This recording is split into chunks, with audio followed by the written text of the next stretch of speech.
Waqala Rasulullah Muhammad sallallahu alaihi wasallam, fa inna asdaqal hadits kitabullah wa khairal hadi hadi Muhammad sallallahu alaihi wasallam.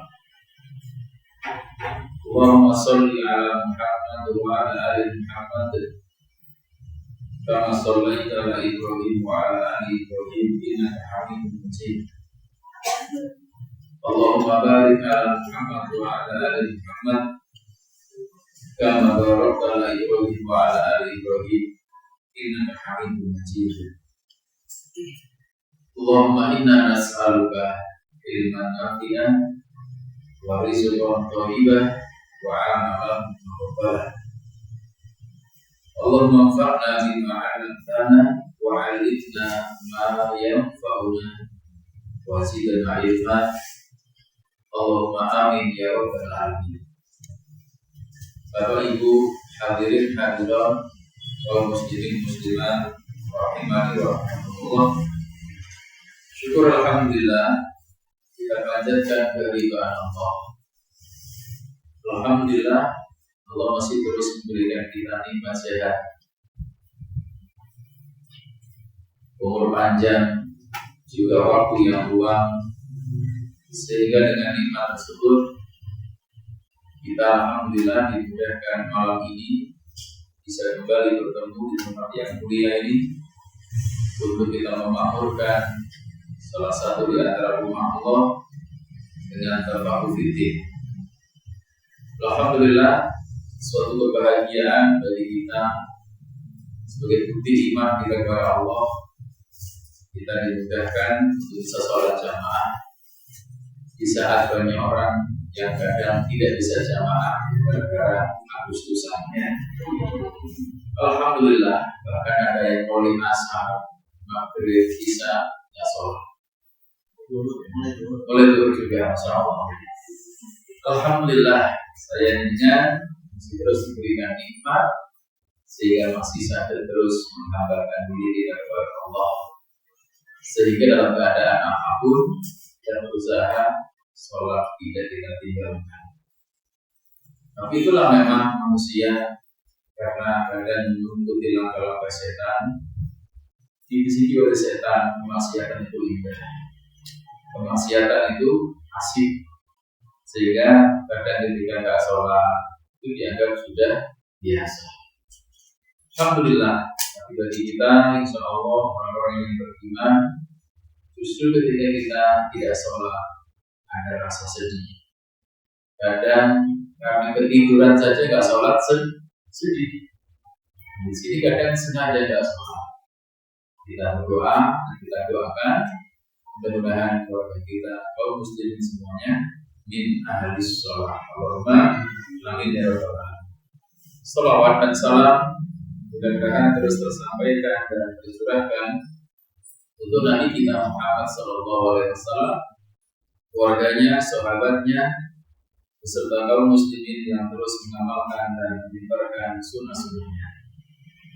Bapak Ibu yang mulia-muliakan rahimani wa rahmatullah. Malam ini kita akan melanjutkan untuk kita mengambil keberkahan dari kitab Adabul Mufrad. Kita membaca hadis-hadis Nabi yang dikumpulkan oleh Imam Bukhari. Kita masuk di bab 95. Ya, bab usul mimma talbasu. Berikanlah mereka pakaian tatkala kamu berpakaian.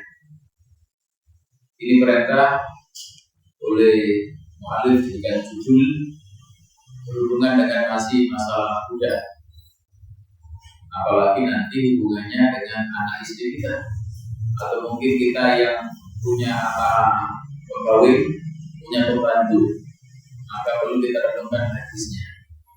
Kita baca dulu, mudah-mudahan kita bisa mengambil keberkahan dengan kita membaca hadis Nabi Sallallahu Alaihi Wasallam. Qala Imam Bukhari rahimahullah.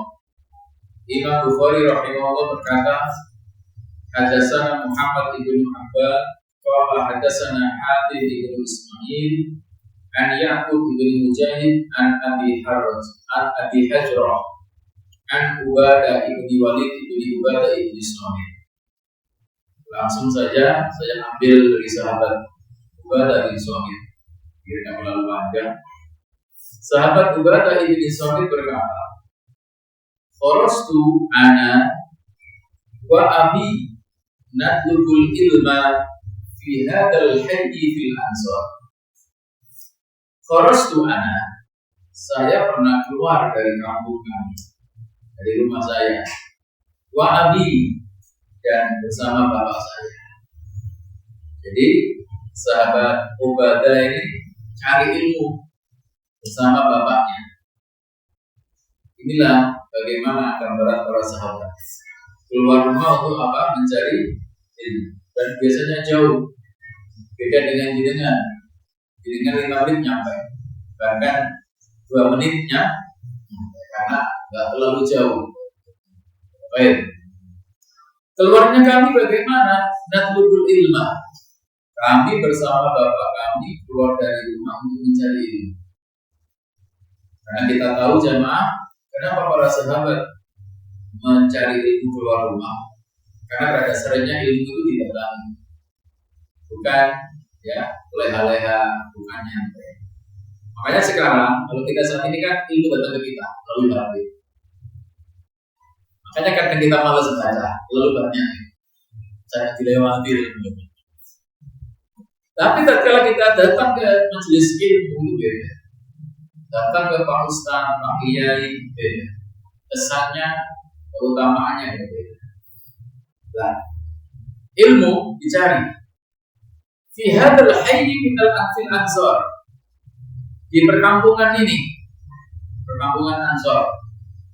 Qabla ayyahaliku, sebelum mereka banyak yang meninggal. Jadi beliau berdua ini keluar dari rumahnya untuk mencari ilmu. Makanya setelah dengan keluar dari rumah mencari ilmu ini malam mulia. Jangan diremehkan. Seperti kita sampaikan bahwasanya keluar mencari ilmu bahkan dengan sholat jamaah ini setiap langkah kita dihitung pahala, menghapus dosa, mengangkat derajat. Semakin banyak langkah kita, semakin banyak kebaikan. Makanya termasuk di antara orang diam yang dapat pahala, diamnya mulutnya ketika ada ngaji. Jadi ustadznya yang ceramah, ibu-ibu diamnya ini dapat pahala, termasuk bapak-bapak. Makanya pas ngaji nggak boleh ngomong dia. Jadi diamnya sampai dapat pahala ya. Tapi beda kalau diam di rumah. Diam di rumah, nonton zikir, nonton Quran, ya nggak dapat pahala. Jadi pas kita ngaji, yang di depan ceramah, jadi dengan mendel, kira-kira untuk ngomong biasa, pahala. Ini kisahnya. Pun, fakana awal Mahlakina Abu Yasar Sahibun Nabi. Dan pertama kali yang kami jumpai di kampung tersebut Abu Yasar. Ini kunia. Ternyata namanya siapa? Namanya Ka'ab ibni Amr. Wa kana radhiyallahu anhu badriyan. Ternyata yang ditemui oleh sahabat Ubadah bin Samit tadi Abu Yasar. Namanya siapa? Ka'ab bin Amr, salah seorang sahabat Nabi yang ikut perang Badar. Iya jamaah, ini menarik kisahnya. Wa ma'ahu gulamun lahu. Dan waktu itu Abu Yasar ini bersama budaknya. Wa ala Abu Yasari burdatun wa ma'afiriyun. Wa ala gulamihi burdatun wa ma'afiriyun. Tatkala kami menemui Abu Yasar ini, ternyata beliau ini pakai pakaian ya burda dan ma'afir. Kok sama dengan yang dipakai oleh budak? Ibaratnya pakaiannya tunggal. Kalau jangan pakai baju koko sarung, budak baju koko balik. Maka fakultu lahu, isen bertanya kepada Abu Yasar, ya ami, wahai pamanku, lau akhadta burdata gulamika wa akhadtahu ma'afiriyaka au akhadta ma'afiriyahu wa aqaitahu budataka kanat alaika hullatun au alaihi hullatun. Aman, menurut kami ya, seandainya dengan mengambil buddha Anda dan Anda ngasihkan ma'afir, atau sebaliknya hanya hapus itu, sip itu, serasi itu, famasaha roksi, maka Abu Yasar ini mengusap kepala saya, diusap kepalanya. Waqala, dan saya berkata, Allahumma barik fi, ya Allah berkailah siapa? Buddha dan Nabi. Terus beliau bilang, ya bani akhi, wahai anak saudara, basur ainai syahadaini, kedua mataku melihat, wasam'u udunayya hadaini, dan kedua telingaku mendengar, wa wa'ahu qalbi, dan hatiku memperhatikan, wa asyara ila niyyati qalbi Nabi sallallahu alaihi wasallam, dan beliau berisyarat sambil menunjuk dada Nabi sallallahu alaihi wasallam. Ini kan seperti ini. Nabi pernah seperti ini.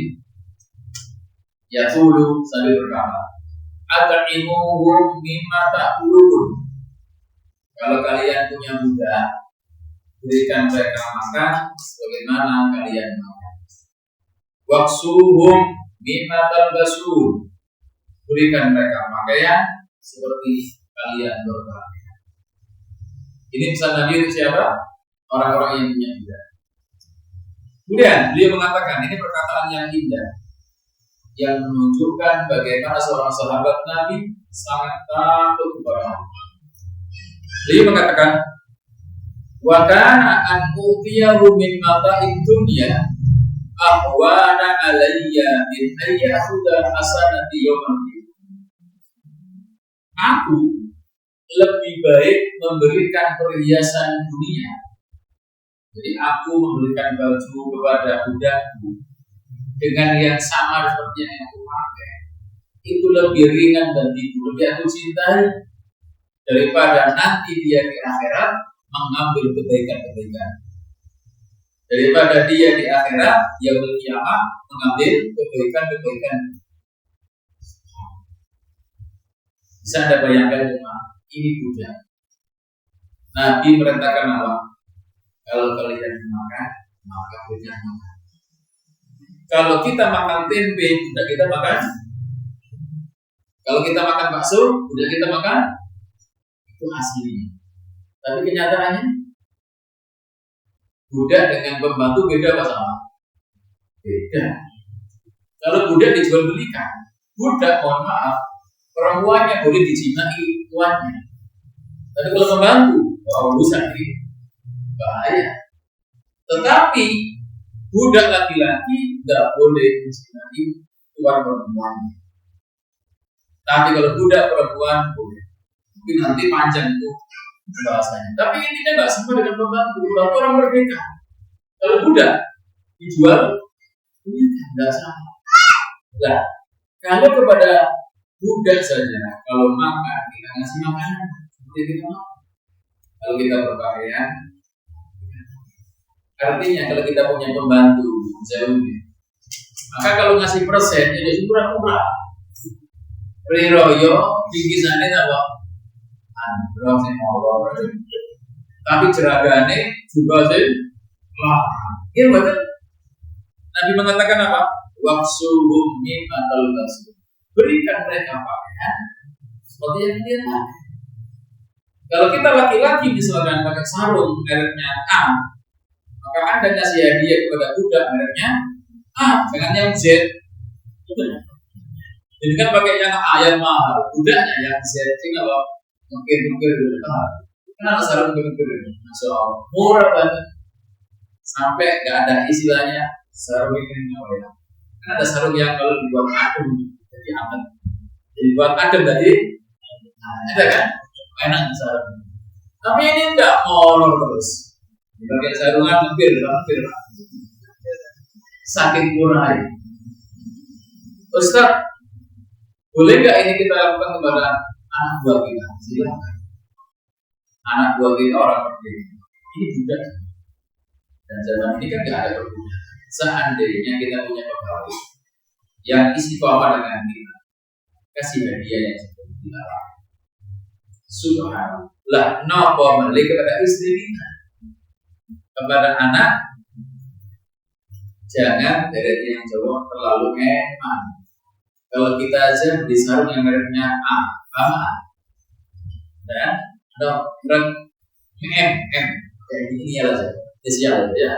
Kalau A kan banyak, kalau M juga ada. Tapi jadikan pas belikan anak kita ada istilah barang itu tergantung uang. Ya. Kalau mahal, insya Allah awet. Murah, ya di sana digawe molor, tapi ya. Niki jamaah yang dimuliakan oleh Allah Subhanahu Wa Taala. Apa yang bisa kita ambil dari hadis ini? Banyak jamaah. Dan ini mendalam. Pertama, kita ambil apa?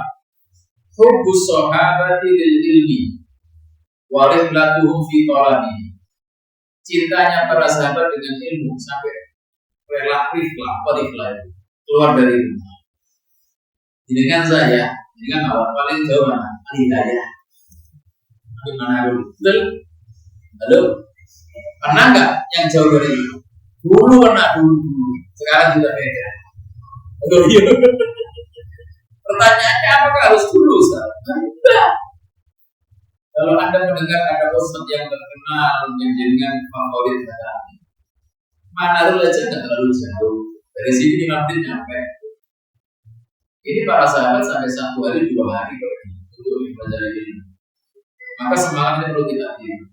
Cuma kadang umat di akhir zaman itu mohon maaf ya, tidak begitu perhatian dengan ini. Kenapa? Disibukkan dengan urusan dunia. Kenapa? Yang dikiranya apa? Cair, duit, rupiah, gitu ya. Padahal ini kan sudah paham ilmu itu lebih baik daripada dunia. Sampai sahabat Ali banyak menyebutkan. Saya nggak akan menjelaskan waktu sudah sering dengan. Cuma kenapa kadang, mohon maaf, kalau kita sekarang dari sini pergi ke Malang, di mata kita apa? Itu 500 saya berangkat. Dari Bangil ke Malang punya keyakinan cair 500 saya berangkat. Kenapa? 500 saya cair. Dan kalau ngasih ke Malang, pikir cair tak kira-kira. Nah, cairnya di akhirat, bukan di cairnya di akhirat. Karena saya sampaikan, mungkin kita bukan dengar. Ketika ada orang nanti bertumbuh, kata Nabi, bagaimana kalau seandainya kalian pergi ke pasar Duha dan pulang membawa 2 ekor onta betina yang tumbuh dan besar? Senang nggak? Ini kan pergi ke pasar, pulang membawa 3 ekor onta betina yang tumbuh dan besar. Senang nggak? Kata Nabi, kenapa kalian tidak ke masjid atau ke mushola belajar 3 ayat atau 2 ayat Quran? Itu lebih baik daripada 2 ekor onta. Onta satu berapa? Taruhlah paling murah 40 juta. Kalau 2 onta 80 juta. Kata Nabi, kamu pergi ke masjid belajar 2 ayat Quran itu lebih baik daripada 2 ekor onta. Datang ke Khulafaur Rasyidin belajar 2 pemahaman fikih, ayat dibaca, Quran dibaca, hadis dibaca, paham lebih baik daripada 80 juta. Padahal Khulafaur Rasyidin. Bagaimana kalau kemarin? Bagaimana kalau Pandaan? Bagaimana kalau ke Surabaya? Ya, sama-sama seperti itu.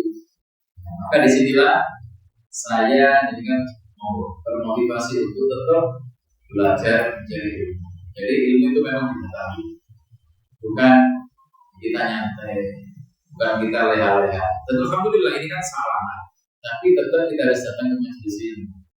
Karena dengan datang ke ilmu, majelis ilmu ada malaikat yang turun dan mendoakan kita, sakinah datang, ya. Kemudian Allah bangga mendengar kita di hadapan malaikat. Jadi ini tentu di antara di sini para sahabat seperti ini. Bagaimana semangatnya untuk mencari ilmu? dan sebisa mungkin mohon maaf tidak meninggalkan kesempatan untuk mencari itu kecuali darurat. Kadang kalau kita memang akhir zaman ini apa? Dibuat darurat. Padahal kesempatan ada, ngawas sabar, tapi kadang dibikin apa? Darurat saja apa? Datang ke majelis ini. Imam Ibnu Taimiyah pernah mengatakan, mohon maaf, butuhnya seseorang dengan ilmu itu lebih butuh dari makan dan minum. Saya didengar makan minum cukup berapa kali? 3 kali. Orang biasa. Orang istimewa 5 kali. Betul. Tapi ilmu setiap dasar nafas kita butuh. Karena ilmu yang akan membimbing kita lebih butuh pada ilmu daripada kita butuh makanan. Dengan 3 hari nggak makan, tapi minum kuat. Wah, tapi orang jadi 3 hari nggak ngaji, 4 hari nggak ngaji. Ini belum dikoreksi kenapa? Kuat. Sampai dikatakan, mohon maaf, ketika orang jauh dari ilmu, seperti ikan yang dekat pandangannya. Bahkan ikan yang lepas dari air seperti orang yang jauh dari ilmu. Apa? Ikan keluar dari air mana? Kelepek. Seharusnya seperti itulah kita kalau jauh dari kelepek. Apalagi dekat gorengannya, bacaan saja malu. Siap-siap dah orang. Yang berkiamah ya. Oleh karena itu kami motivasi sudah seminggu sekali di masjid ini, musola ini mau kita rapikan, kita hidupkan. Sabar 1 jam duduknya kita ini luar biasa. Karena saya sampaikan, siapa orang yang keluar rumah menuju salah satu rumah Allah untuk cari ilmu, seperti orang yang pergi haji dan umroh sempurna pahalanya. Jadi dia berangkat dari rumahnya menuju salah satu rumah Allah untuk mencari ilmu atau mengajarkan ilmu, maka dia dapat pahala seperti haji. Man wada ilal masjid, yang orang di masjid, ya, untuk mengajarkan kebaikan atau mencari kebaikan, dikasih pahala seperti itu. Alangkah ruginya kalau kita ada kajian, ingatlah pahala apa? Haji. Berapa haji? Puluhan juta, antrinya puluhan tahun. Kok ada majelis itu nggak datang? Rugi. Waktu repot tuh satu TV aja itu rasa lagi. TV ini nggak tahu. Untuk yang lain, makanya kalau sebisa mungkin ada urusan apapun, sampai di cancel kalau di cancel, ngaji dulu. Nggak sampai 2 jam bisa selesai, belum. Coba Anda bayangkan dulu 5 jam gimana? Kita nggak pernah ngaji sampai 2 jam ya. Paling panjang 1 jam. Wis, pokoknya panas sih. Alhamdulillah berarti sih panas oke. Walaupun mudah-mudahan kita punya semangat untuk mencari ilmu. Meskipun sudah tua, iya. Kalau sudah tua, justru ini yang kita bawa bekal untuk mati. Kalau kita mati, yang dibawa apa sih? Amal soleh. Dan kalau misalkan orang meninggal pas majelis ilmu, 1 jam dia ketika pulang meninggal, usul tadi, kenapa habis ngaji? Dan waktu kita selama 24 jam, kita dengarkan ngaji 1 jam, masya Allah, bisa banyak orang karena amalan. Nah, lihat, inilah masya Allah, perlu kita syukuri pun. Yang kedua, fil hadisi ima'un ila akhdil qisasi lil abdi min hasanati sayyidihi yaumal qiyamah.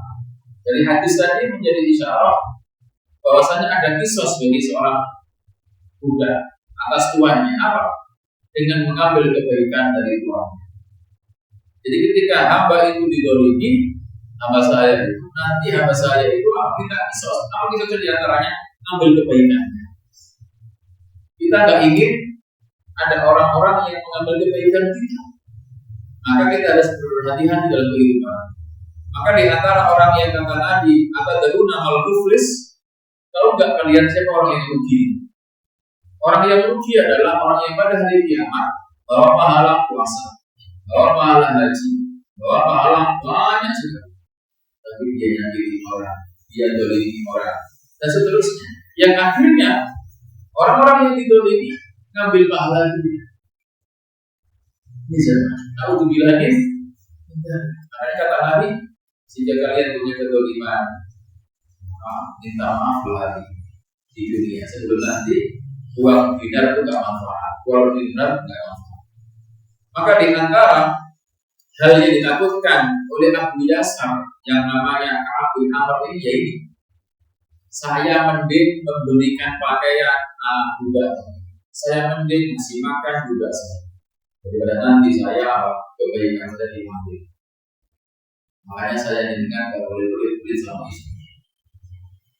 Coba, ketika ada suami yang pelit sama istri, istrinya sabar tapi langsung ya hati-hati. Maka kita harus lomah jadi suami. Kepada budak aja harus seperti ini, apalagi kepada istri kita atau anak. Nomor 3, al-hasu alal muamalatil hasanah al-mardiyah ma'al makhluki bisifatin ammatin wa fil itami wal libasi bisifatin fasl. Anjuran kita ini untuk bermuamalah yang baik kepada orang-orang di sekitar kita, termasuk juga kita. Bagaimana muamalah yang baik itu? Ngasih pakaian, ngasih makan. Dan dianjurkan, mohon maaf ya, kalau memberikan pakaian, kalau bisa yang sama dengan kita, anjuran yang sama dengan kita, jangan di bawah. Makanya saya sering sampaikan, maksud tadi saya bilang, dengan kalau memberikan hadiah, termasuk kepada siapapun, apalagi orang tua, jangan yang lebih murah harganya dari kita. Kalau bisa, saya berikan sarung orang tua. Kalau bisa, berikan yang lebih mahal dari kita. Termasuk mungkin kalau ngasih beras, kita makannya mungkin beras agak kaku gitu. Orang tua kita hanya lemes, terus tua halo. Nah itu jangan sing kasar, sing kaku nanti merontok sebenarnya. Nggak suka goreng nanti ya. Pun ini petunjuk Islam. Kemudian yang keempat di sini disebutkan apa? Ta'dzimus sahabati radhiyallahu anhum ahadisan Nabi wa amaluhum biha mahma kallafahum. Bagaimana para sahabat itu mengagungkan hadis Nabi. Jadi ketika didengarkan hadis Nabi langsung berusaha mengamalkan karena takut menyelisihi Nabi Sallallahu Alaihi Wasallam.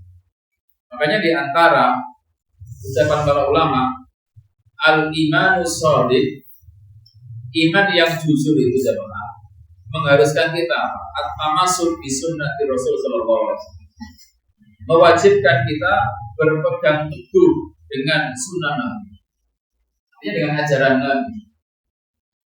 Jadi iman orang yang betul-betul imannya jujur itu di antaranya apa? Sangat berpegang teguh dengan hadis Nabi. Kalau hadis Nabi menyuruh ini, amalkan ini, dilakukan. Jauhi ini, tinggalkan ini, ditinggalkan. Bukan kemudian kayak sebagian orang mengaku imannya kepada Nabi jujur, mengaku iman Allah pencipta yang dia sembah, tapi datang perintah Nabi dipikir-pikir dulu. Kalau cocok dengan hawa nafsu, diamalkan. Kalau nggak cocok, apa? Ini kok. Ini jangan. Dan itu banyak hal. Sehingga hadis-hadis Nabi dianalogikan dulu. Cocok tak tahu, ini nggak cocok tak tahu. Sehingga seolah-olah yang menjadi Nabi apa akalnya. Karena setiap apa yang Nabi perintahkan pasti ada kebaikan di situ. Yang Nabi larang pasti ada mudarat. Nah ini jamaah yang diperintahkan oleh Allah Subhanahu wa taala. Baik, kita lanjutkan. Hadis yang ke-188. Langsung saja saya baca. Qala Imam Bukhari rahimahullah, hadatsana Sa'id ibn Sulaiman qala hadatsana Marwan ibn Muawiyah qala hadatsana Fadl ibn Mubashshir qala sami'tu Jabir ibn Abdillah yaqul. Langsung mawon. Sahabat Jabir pernah berkata, kana Nabi sallallahu alaihi wasallam yusi bil mamlukina khaira. Adalah Nabi sallallahu alaihi wasallam itu pernah berwasiat agar siapa saja orang yang punya budak agar berbuat baik kepada budaknya. Ya, ini budak bukan pembantu. Pembantu lebih tinggi derajatnya karena orang merdeka. Apalagi pegawai kita, anak buah kita. Apa? Berwasiat agar berbuat baik kepada mereka. Wa yaqulu, sambil Nabi berkata, at'imuhum mimma ta'kulun. Berikan mereka makan dengan apa yang kalian makan. Contoh yang mudah kalau kita di era sekarang, orang kampung itu biasanya punya sawah. Kalau sawah ada panen, namanya beberapa kali, ya kan? Macul, garu, gitu. Kan menggunakan jasa orang lain. Pertanyaannya, kalau kita ngirim makanan, ngirim, terus ini apa? Ngirim kan? Ngirimnya itu biasanya gimana makanan? Sama dengan yang dia makan apa lebih rendah? Lebih baik ya? Jos, soalnya paling ngaji, beli bungkusan nasi padang, gitu ya. Paling pol juga pecel kan? Kalau udah sekompok ya Ustaz. Ada ibu, mimma ta'kulu. Maaf, berikan mereka makan seperti yang kalian. Jadi ukurannya seperti kita saja. Kalau jenengan biasanya ke warung makan apa? Rawon. Kita kalian suka rawon. Atau kita cari, Pak, saya setengahnya apa? Kita masak dong, gitu. Kan lebih cocok itu daripada jenengan belonjo di ono-ono ternyata nggak di. Kenapa? Nggak cocok dengan lidahnya. Kalau orang kampung punya cocok apa? Jangan tiba teman tempe, itu wis. Kayak diwakil ya. Cocok itu. Nah, tapi ya jangan nanti siang dikirim itu lagi ya. Jadi rujak artinya apa? Yang ingin saya sampaikan Nabi apa? Makanan yang kalian berikan kepada budak kalian perlu bisa yang sama dengan yang kalian makan. Nah, kita sama dengan itu kalau bisa. Ngapunten nih. Kalau kami di Padang itu masih punya sawah. Jadi kalau panen itu kan jasa orang lain kita gunakan. Ya kita ngirim. Kita ngirim apa? Kita belikan sebuah bungkusan yang seperti kita makan. Kalau bisa lebih baik plus kerupuk, plus es teh kan gitu ya. Untuk menyenangkan. Jangan di bawah kita. Kita biasanya pakai rawon, dia dikasih apa? Rawon. Ya memang boleh, tapi kan yang asal, yang lebih baik yang sama. Wal bisuhum min labusikum. Berikanlah mereka pakaian seperti yang kalian pakai. Saya bilang tadi, mohon maaf. Makanya bagi kita yang punya bawahan, punya pegawai, tatkala hari raya itu kan ada istilahnya apa? Bimisan. Kalau bisa yang sama dengan pakaian kita. Kalau bisa seperti itu kata Nabi. Kemudian dia wala tu'adzibu khalqallah. Jangan kalian mengadab, menyiksa siapa saja yang telah Allah ciptakan. Artinya budak-budak yang kalian gunakan jasanya, tenaganya itu kan ciptaan Allah. Jangan disiksa. Dari orang Jawa aja dipecuti, aja dianiaya, sama-sama itu makhluk Gusti Allah. Apalagi itu anak-anak kita atau istri kita. Wala tu'adzib, jangan disiksa. Mohon maaf jemaah. Banyak orang yang jauh dari ilmu, jauh dari iman. Kalau sudah nggak cocok dengan istri, kayak apa? Pada hewan. Sampai istri dianiaya. Makanya sering istilah apa? KDRT. Apa itu? Kekerasan rumah tangga. Jadi nemen sampai ada yang istilahnya dipukul-pukulnya, diantar botol, piring terbang ya. Bahkan sampai ditinju istrinya. Apa ditinju? Allah Akbar. Jotos kabeh nggih, kosong kabeh. Ini laki-laki yang dolim. Dalam Islam itu boleh memukul istri ketika khusus. Tapi kan ghairu mubarrih, pukulannya nggak menyakitkan, pukulan yang tidak membekas. Bagaimana kemudian banyak kasus seorang wanita pulang ke rumah orang tuanya melaporkan apa? Perbuatan suami gak betah, aku buruk ya kok bujuk jodoh si aku ya. Kayak apa petinju. Allah Akbar. Ini ngapunten sampai terjadi. sampai terjadi kepada kita. Seemosi-emosinya kita pun mas menggunakan tangan kita mukul wajah. Nabi mengatakan apa? Wala tadribul wajah. Jangan mukul wajah. Makanya aku tuh jadikan nanti kalau menikahkan anak perlu dikasih pesan-pesan. Karena namanya manusia anak muda itu kan masya Allah banyak khilaf. Banyak terjadi, mohon maaf ini kasus banyak. Termasuk kadang anak-anak muda itu kan mendahulukan nafsu, tapi kedewasaan umur belum bisa mengimbangi ketika sudah akan menikah. Kadang sudah dinikahkan dengan nikah yang sah, inginnya bapak ibunya kan rumah tangga baik. Terjadi crash sedikit aja, nggak ada kecocokan, langsung puri. Apa puri itu? Ya kadang mendiamkan suami atau mendiamkan istri, sampai laporan sama bapak mertua atau bapak ibu. Oh, namanya bapaknya, ibunya dilapori yang ele-ele gimana? Terus bisa enak, gitu akhirnya ya. Jadi malah dipanas-panas, bukan apa enggak.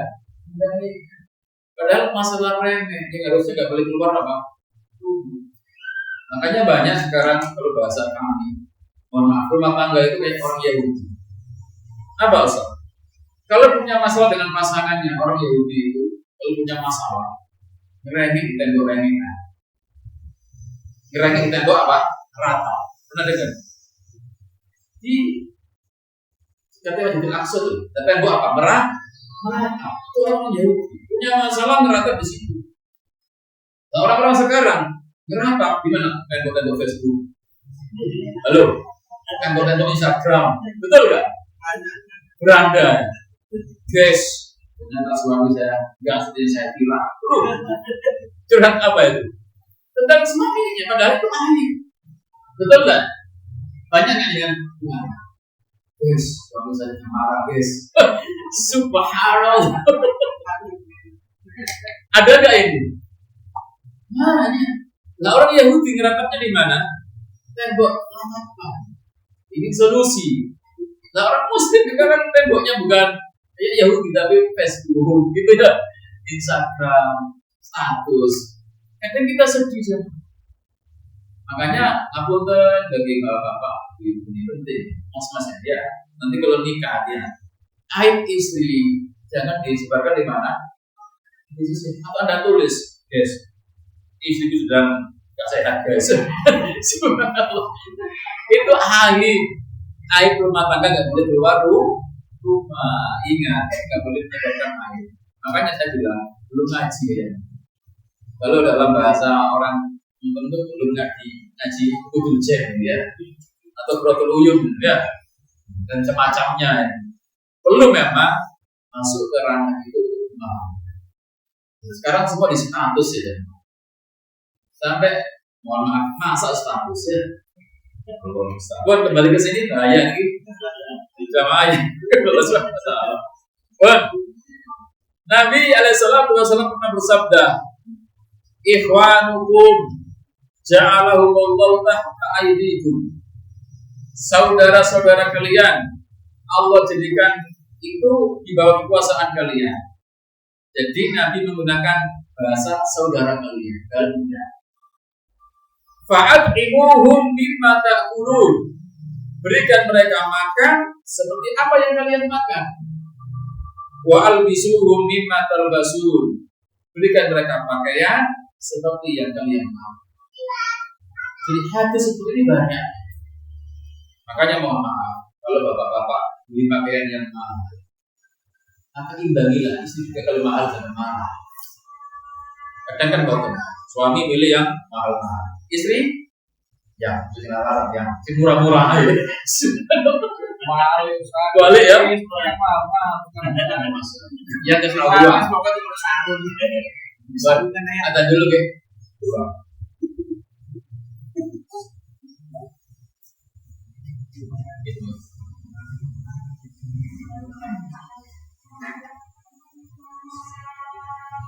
Allahu Akbar, Allahu Akbar, Allahu Akbar, Allahu Akbar. Asyhadu an la ilaha illallah. Asyhadu an la ilaha illallah. Asyhadu anna Muhammadar Rasulullah.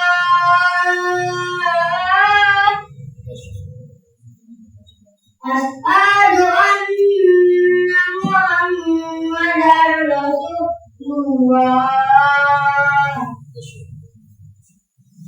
Hayya 'alas shalah.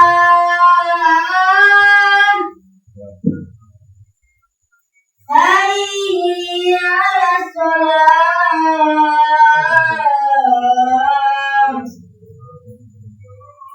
Hayya 'alal falah. Hayya 'alal falah.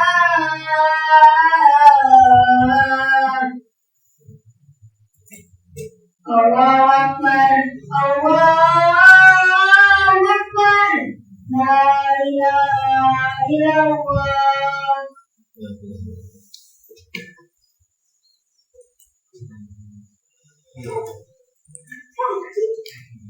Bismillahirrahmanirrahim.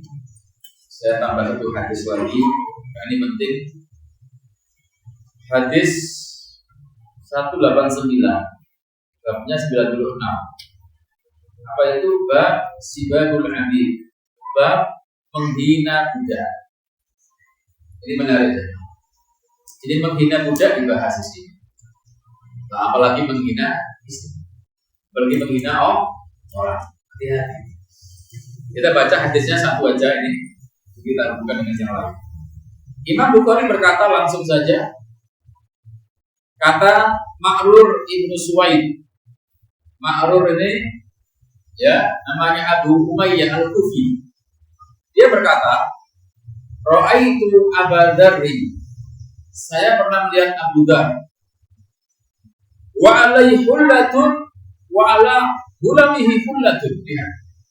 Saya pernah melihat Abu Dzar memakai baju. Kalau kita setelan baju. Dan dia bersama budaknya sama setelan bajunya. Subhanallah. Jadi sahabat Abu Dzar pakai baju yang sama dengan pakaian siapa? Budak. Fasa'alnahu an dzalik. Maka kami bertanya tentang itu kepada dia. Kenapa jenengan kok pakai baju sama dengan budak jenengan? Faqala. Maka sahabat Abu Dzar berkata, "Inni sababtu rajulan fasakani ila Nabi sallallahu alaihi wasallam. Faqala li an-nabi sallallahu alaihi wasallam, "A'ayyartahu bi ummi?" Sungguh aku pernah mencela seseorang dan dia mengadukan itu kepada Rasulullah. Jadi saya telah mencela orang, terus orang itu lapor sama Nabi. Maka Nabi bilang sama saya, "A'ayyartahu bi ummi?" Apakah kamu juga mencerca menyebut nama ibunya? Qultu na'am. Iya. Summa qala, maka Nabi berkata, ini pesan beliau yang sampai dapat Abu Dzar mengamalkan. Inna ikhwanakum khawalukum. Sesungguhnya budak-budak kalian seperti saudara-saudara kalian. Ja'alahumullahu tahta aydikum. Allah jadikan mereka dalam kekuasaan kalian. Faman kana akhuhu tahta yadayhi, maka siapa saja yang saudaranya di bawah kekuasaannya, fal yut'imuhu mimma ya'kul, hendaknya dia memberikan makan kepada orang tadi mimma ya'kul, seperti apa yang dia makan atau seperti yang dia makan. Wal yudsu mimma yalbas, berikan dia pakaian seperti yang dia pakai. Wala tukallifuhum ma yaglibuhum, dan jangan kalian membebani pekerjaan yang memberatkan mereka. Fa in kallaftumuhum, kalau kalian membebani pekerjaan yang berat, ma yaglibuhum, yang mereka itu berat melakukannya, fa a'iduhum, maka tolonglah mereka. Subhanallah, jamaah yang diberikan oleh Allah Subhanahu wa taala. Dalam satu riwayat ada yang menyebutkan, siapakah yang dicela ini? Bukan, yang dicela adalah sahabat Bilal. Jadi seolah-olah sahabat Abu Dzar pernah mencela siapa? Sahabat Bilal bin Rabah. Maka Nabi SAW mengingatkan hal itu. Pun, yang ingin saya sampaikan jemaah, mohon maaf ini. Kadang terjadi di masyarakat karena ada sebagian orang yang merasa lebih kaya, lebih ganteng, lebih cantik, akhirnya mudah apa? Mencela orang. Mencela ini ada kaitan dengan apa? Merendahkan. Mencela plus merendahkan. Dan inilah untuk diantara sifat sombong. Ini kan sudah pernah mendengar, saya ingatkan kembali. Nabi pernah mengatakan, siapa saja orang yang dalam hatinya ada seberat darah sombong, tidak akan masuk, ya kan? La yadkhulul jannah man kana fi qalbihi ismu darrin. Pertanyaannya, tahu nggak Anda apa darah itu? Siapa orang yang dalam hatinya ada seberat darah, maka dia akan masuk surga. Apa darah itu? Ada 4 tafsir. Saya ringkas saja. Darah itu yang pertama asgharun namli. Apa itu? Semut yang paling kecil. Semut apa enggak? Semut kuda. Baik. Jadi darah itu tafsir pertama asgharun namli. Semut yang paling kecil. Pertanyaan saya, kalau ada semut yang kecil, kita taruh di timbangan, berapa bobotnya? Merubah enggak timbangan itu? Jawab pelan, buatan. Paham tuh saya? Sekecil itu semut, kalau itu sombong di hati orang, membahayakan ya? Makanya sombong itu penyakit yang berbahaya. Semut kecil kayak apa? Semut. Jadi makna pertama apa tadi? Asgharun namli. Kecil sekali. Yang kedua, ra'su namlatin hamra. Lebih kecil lagi. Kepalanya semut yang merah. Ra'su namlatin hamra. Kepala semut yang merah. Semut apa gitu? Semut geni. Kepalanya. Kalau tadi kan semutnya, sekarang kepala. Lebih kecil betul. Kalau ditaruh di timbangan, berapa bobotnya? Nah, sekecil itu beratnya tetap bahaya kalau sombong. Ketiga, yasiratun minat turah. Debu yang sedikit. Anda kalau habis main-main debu, Anda bersihkan. Yang nempel ada. Inilah darah. Satu butiran ini darah. Kecil banget. Sangat kecil. Tapi kalau itu sombong berbahaya. Ancamannya apa? Gak masuk. Yang ketiga, yang keempat kata ulama, al-wahidatu minal haba'i dhahir fi dawi syamsi idza tala'at min saqabi. Jadi satu butiran debu yang terlihat pada cahaya di celah-celah. Waktu pagi dengan buka jendela rumah ini, matahari masuk, yang terbang kelihatan dari cahaya itulah darah. Sekecil itu satu butiran itu darah. Berapa bobotnya? Gak ada bobotnya, tapi berbahaya kalau itu sombong. Maka laki-laki berkata, ya Rasulullah, kalau ada orang yang pakai baju baru, saubu hasanah, manahul hasanah, di mana? Bajunya baru, kentalnya baru. Bukan itu sombong. Apa sombong kata Nabi? Al-kibru batul haq wa ghamdun nas. Sombong adalah menolak kebenaran dan meremehkan manusia, menghina manusia. Contohnya apa Ustaz? Masya Allah, kalau menolak kebenaran banyak. Orang-orang dikasih dalil nggak terima gara-gara cocok. Para umat-umat terdahulu diutus nabi-nabi tolak. Yang diprakarsai juga oleh Fir'aun, Qarun, Haman. Nolak Nabi Musa. Banyak. Dan sekarang yang paling banyak lagi apa? Merendahkan manusia. Contohnya apa Ustaz? Banyak. Contoh apa Ustaz kan? Siapa sih dia dibanding saya? Itu tulisan mana sih dibanding saya? Ganteng mana dia dengan saya? Betul nggak? Itu anak baru kemarin sore aja kaya. Kan di sini anak yang orang lain. Jadi ucapan-ucapan seperti ini keluar dari lisan seseorang. Apa indikasinya? Kalau menghina, mencela, merendahkan budak nggak boleh, apalagi manusia. Kita ketika punya kekayaan, punya jabatan, sampai kapan sih? Mungkin terlahir dalam keadaan telanjang, nggak punya apa-apa, nggak beriman. Kok sekarang sombong gaya, bro? Betul? Apa kita sombongkan? Allah Maha Mampu untuk mencabut itu. Inilah yang perlu kita harus ya. Justru kadang yang kita olok-olok, yang kita rendahkan lebih baik dari ini, bisa jadi. Makanya apa? Walau yang tak buat buka, tak boleh kita saling mencela, menggibah juga seperti itu. Ini saya bahaya. Jadi kalau mencela hamba sahaya nggak boleh, apalagi mencela bapak ibu kita, merendahkan teman-teman kita. Jadi ini yang bisa saya sampaikan. Oleh karena itu dari hadis tadi banyak faedah. Apa contohnya? An-nahyu an sabir rahiq wa ta'yirihim. Jadi larangan untuk mencela budak dan menjelek-jelekkan. Apalagi manusia biasa. Mohon maaf. Ini kan paling ganteng enggak anggulang misalnya. Pernah enggak dengan musim sama Allah? Ya Allah itu ganteng gitu. Ada orang yang agak jelek, soalnya enggak boleh. Ya. Kemudian apa itu?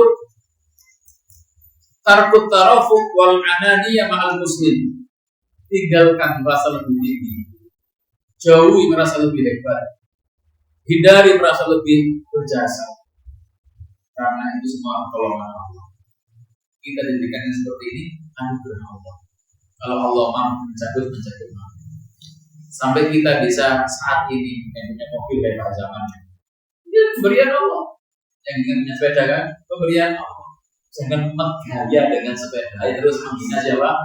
Orang lain. Oh, pelaku juga. Sing pedero tuh elek oleh betul ayam. Ya direndah-rendahan kok. Bersama enggak boleh itu ya.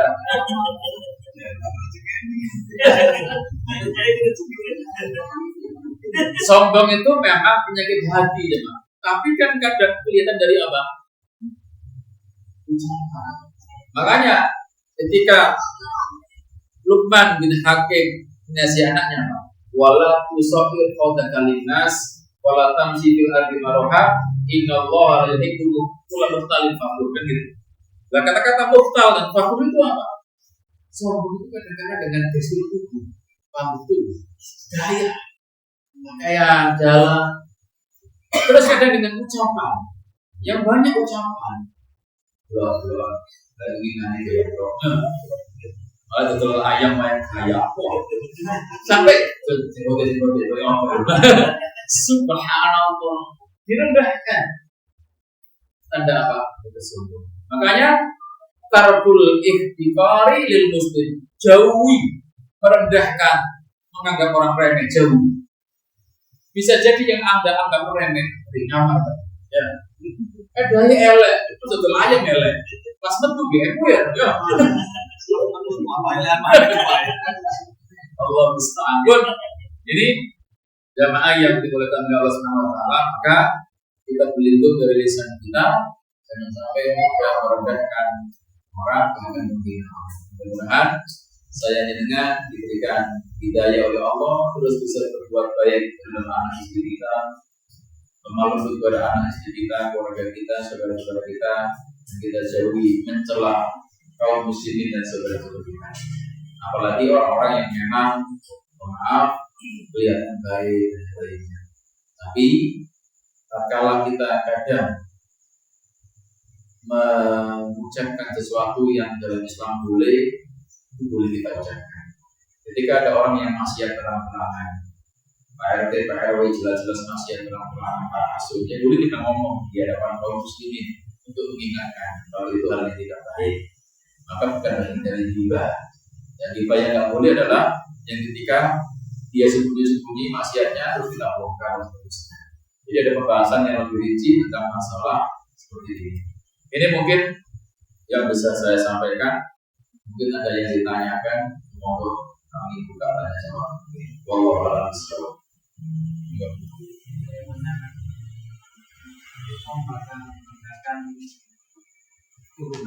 Iya. Apa termasuk Baik. Jamaah yang dimuliakan oleh Allah Subhanahu wa taala, di antara sifat orang jahiliyah adalah tafakhur bin nasab. Jadi membangga-banggakan nenek moyang. Ingat bahwasanya nasab kita tidak akan bisa mempercepat amal kita. Ketika kita mengatakan, oh antum itu darahnya biru, saya merah gitu ya. Atau kembali, antum darahnya merah, saya darah biru di kuliah saya. Jadi ada apa?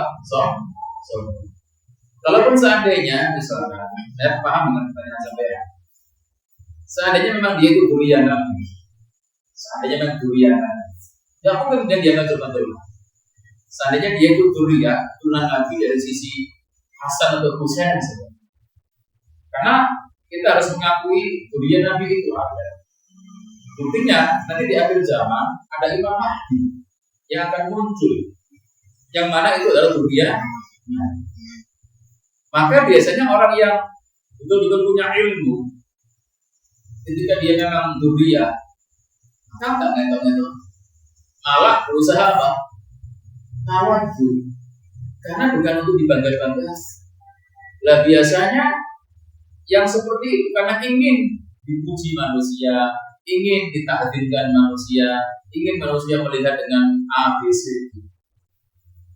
Jadi yang harusnya kita banggakan adalah diri kita, amal kita, bukan nenek moyang kita. Kalau nenek moyang kita orang-orang yang baik, alhamdulillah. Tapi kemudian kita nggak boleh bangga, terus kemudian kita nggak tidur. Makanya, mohon maaf, ini saya berikan contoh. Orang-orang Yahudi, orang-orang Nasrani, mereka mengklaim Nabi Ibrahim bagian darinya. Gimana? Orang Yahudi bilang, oh Nabi Ibrahim itu bagian dari kami. Orang Nasrani bilang apa? Oh Nabi Ibrahim itu bagian dari kami. Tapi apakah Nabi Ibrahim seperti itu? Tidak. Nabi Ibrahim adalah orang yang hanif, yang lurus, yang Islam. Dan ini kata Allah dalam surat Al-Imran, orang yang paling berhak dekat dengan Nabi Ibrahim siapa? Alladzina tabauhum, itu mereka orang yang mengikutinya. Jadi orang-orang yang mengikuti Nabi Ibrahim itu yang berhak dekat dengan Nabi Ibrahim. Kalau hanya pengakuan, semua orang ngaku. Orang Yahudi ngaku Nabi Ibrahim Yahudi. Orang Nasrani ngaku kalau Nabi Ibrahim, tapi Nabi Ibrahim nggak seperti itu. Nabi Ibrahim apa? Hanifah, Musliman, wa ma'ana muslimin. Dia orang yang hanif, yang lurus, bukan orang yang muslim. Maka sama dengan kita. Kadang orang itu mengaku cinta Nabi Muhammad atau mengaku anak turunnya Nabi. Kalau mengaku semua bisa mengaku. Seperti orang Arab jahiliyah bilang apa? Oh kita cinta dengan Laila. Kita cinta dengan Laila. Tapi Laila belum cinta dengan dia. Betul. Kalau mengaku sama, semua orang mengaku, tapi apa? Buktikan mana itu cinta. Sama. Orang kadang mengaku, oh saya durian Nabi, saya durian Nabi. Pertanyaannya, kalau memang jenengan durian, contohlah batu jenengan, contoh akidahnya, contoh muamalahnya, contoh akhlaknya. Bagaimana jenengan mengaku cinta Nabi dan mengaku keturunan Nabi, tapi perbuatan Anda nyalai kakek Anda, nyalai batu Anda, apakah malu? Katanya.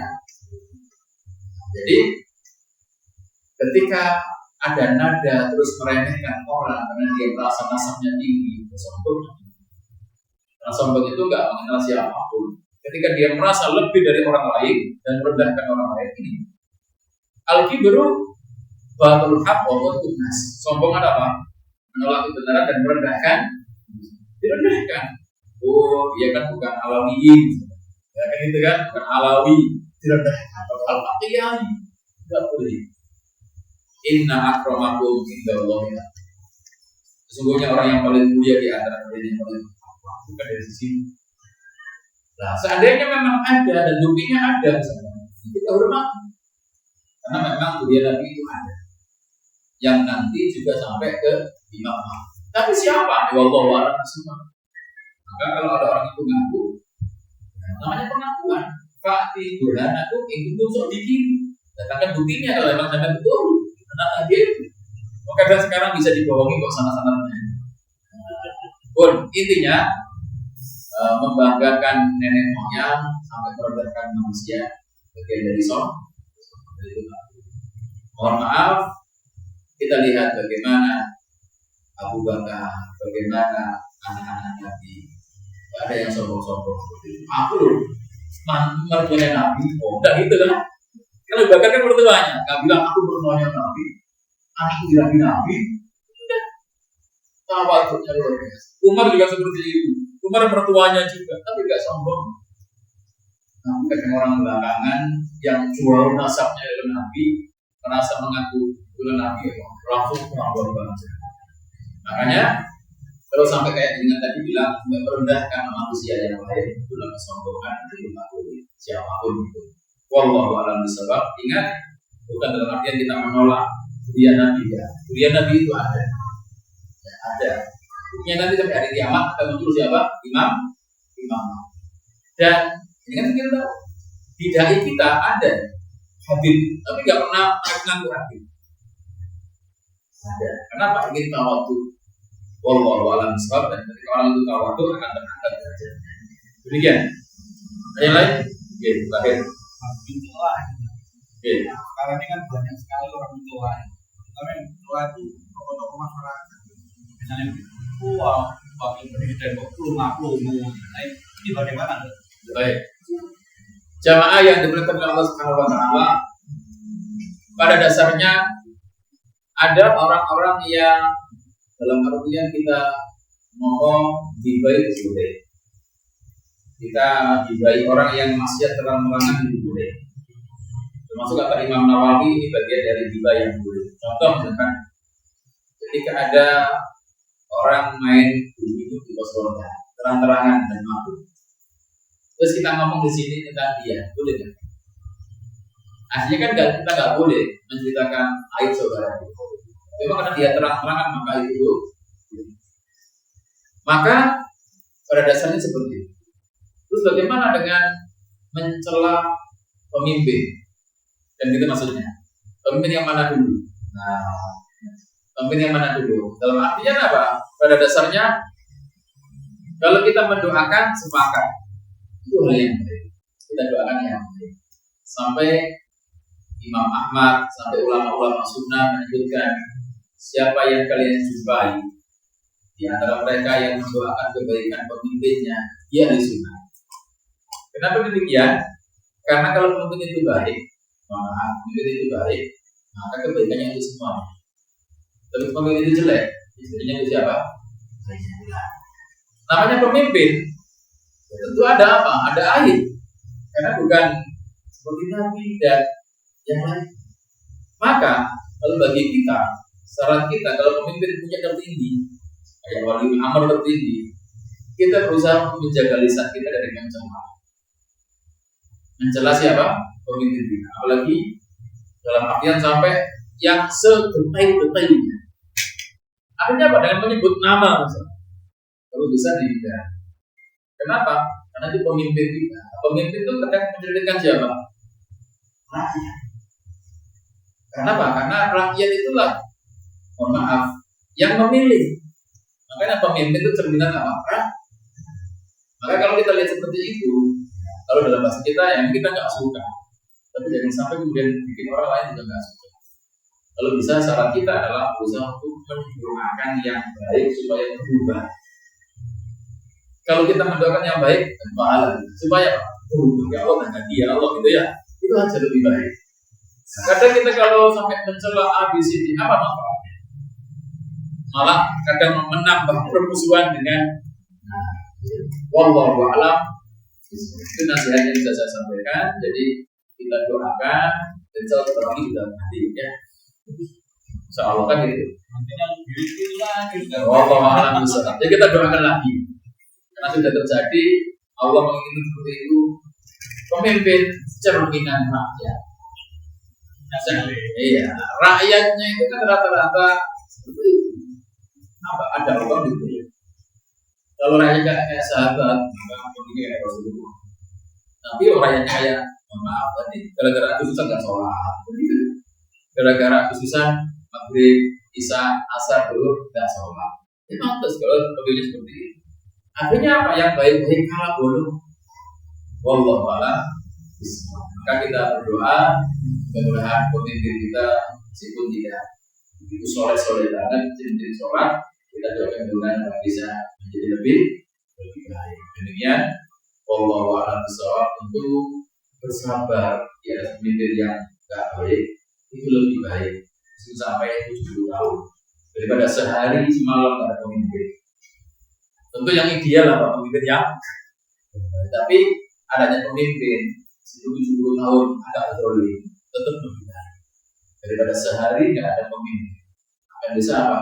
Jadi perang, jadi perampokan seterusnya. Anda bayangkan lampu merah nggak normal 5 menit aja gitu. Nah, gimana? 5 menit nggak normal, gimana? 1000 orang tabrakan itu, betul nggak? 5 menit, setengah jam saja. Ya kalau di sini nggak ada ketawa aja, di Surabaya jalan belakang gitu, coba ada lampu merah. Jadi paling emosian tuh mau turun sepeda juga kosannya, di sini gitu. Oh kadang lampu merah ada diterjang, gitu. Itu gambarannya. Ada lampu merah aja sih, banyak yang melanggar apalagi nggak ada lampu. Mudah-mudahan pemimpin kita siapapun nanti yang jadi, untuk kita doakan supaya jadi lebih baik dan lebih mendukung kaum ini yang bisa saya sampaikan. Mudah-mudahan Allah bonus ya. Terakhir. Jadi kalau orang kaya sombong itu pantas. Jadi ada orang yang punya, tapi sombong itu kan gitu. Dia membutuhkan sekali, dia sendiri tidak berdaya. Terus ditolong kan? Rasanya gini, kok ada yang utang dia gitu. Mana jangan sombong jamaah yang diberkati Allah.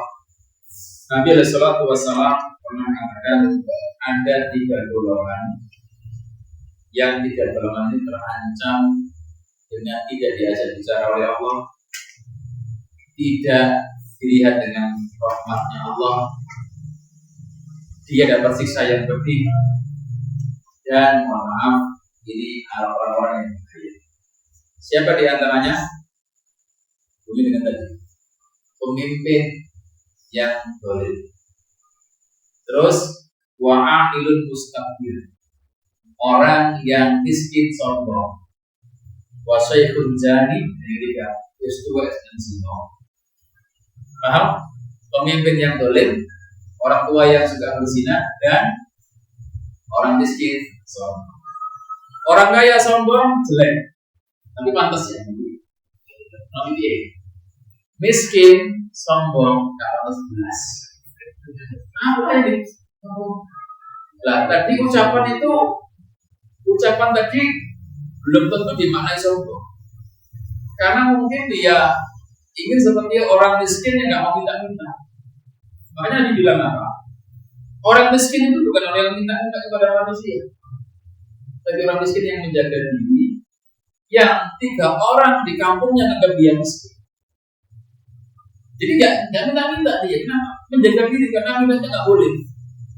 Cuma dia butuh dengan bantuan, akhirnya dibantu oleh orang lain karena 3 orang di kampungnya bilang dia miskin. Ini orang baik, bukan memanfaatkan kemiskinan tempat untuk minta. Lah orang tadi mungkin bisa jadi seperti itu, nggak ingin merepotkan orang, maka itu baik. Tapi ketika dia meremehkan orang, beda. Dengan meremehkan itu langsung. Jadi kita nggak bisa tahu kecuali dengan. Tapi kalau dia bilang nggak ingin balas budi, ini bisa bermakna 2. Maka kita nggak boleh ikut dia sombong. Kalau sombong itu kalau menghina kita, merendahkan kita dan menolak. Sehingga memberikan statement dia sombong, ya harus ucapannya jelas. Dia merendahkan manusia dan seterusnya, itu sombong. Kalau tidak maka tidak bisa kita hubungi. Tapi Nabi mengatakan tadi, termasuk orang yang bahaya adalah wa'amilun mustakbir, orang yang miskin sombong. Maka ini sangat berbahaya. Wallahu a'lam bishawab. Ini mungkin yang bisa saya sampaikan. Mudah-mudahan menjadi ilmu yang bermanfaat untuk kami, dengan semua. Bagi kita suami-suami hendaknya menjaga lisannya, berusaha jangan sampai mencela, menghina, bahkan menulis status ya halo. Sebaliknya para ibu-ibu, siapapun suami jenengan itulah raja jenengan ya. Maka suami kita pasti banyak kekurangannya karena bukan malaikat. Maka ada kekurangannya jangan ditulis di mana? Di status. Ya, kayak tadi saya bilang orang-orang Yahudi meratap di mana? Dan beratapan jenengan jangan ditempel-tempel Facebook dan tempel Instagram atau yang lainnya. Demikian, mudah-mudahan bermanfaat apa yang saya sampaikan. Yang hak datang dari Allah Subhanahu wa taala, yang kurang dari kami bukan setan, kita istighfar. Kita akhiri dengan doa kafaratul majlis. Subhanakallahumma wa bihamdika asyhadu an la ilaha illa anta astaghfiruka wa atubu ilaik. Kurang lebihnya saya minta maaf. Wa sallallahu alaihi Muhammadin wa ala alihi wasallam. Wa akhiru da'wana alhamdulillahi rabbil alamin. Assalamualaikum warahmatullahi wabarakatuh.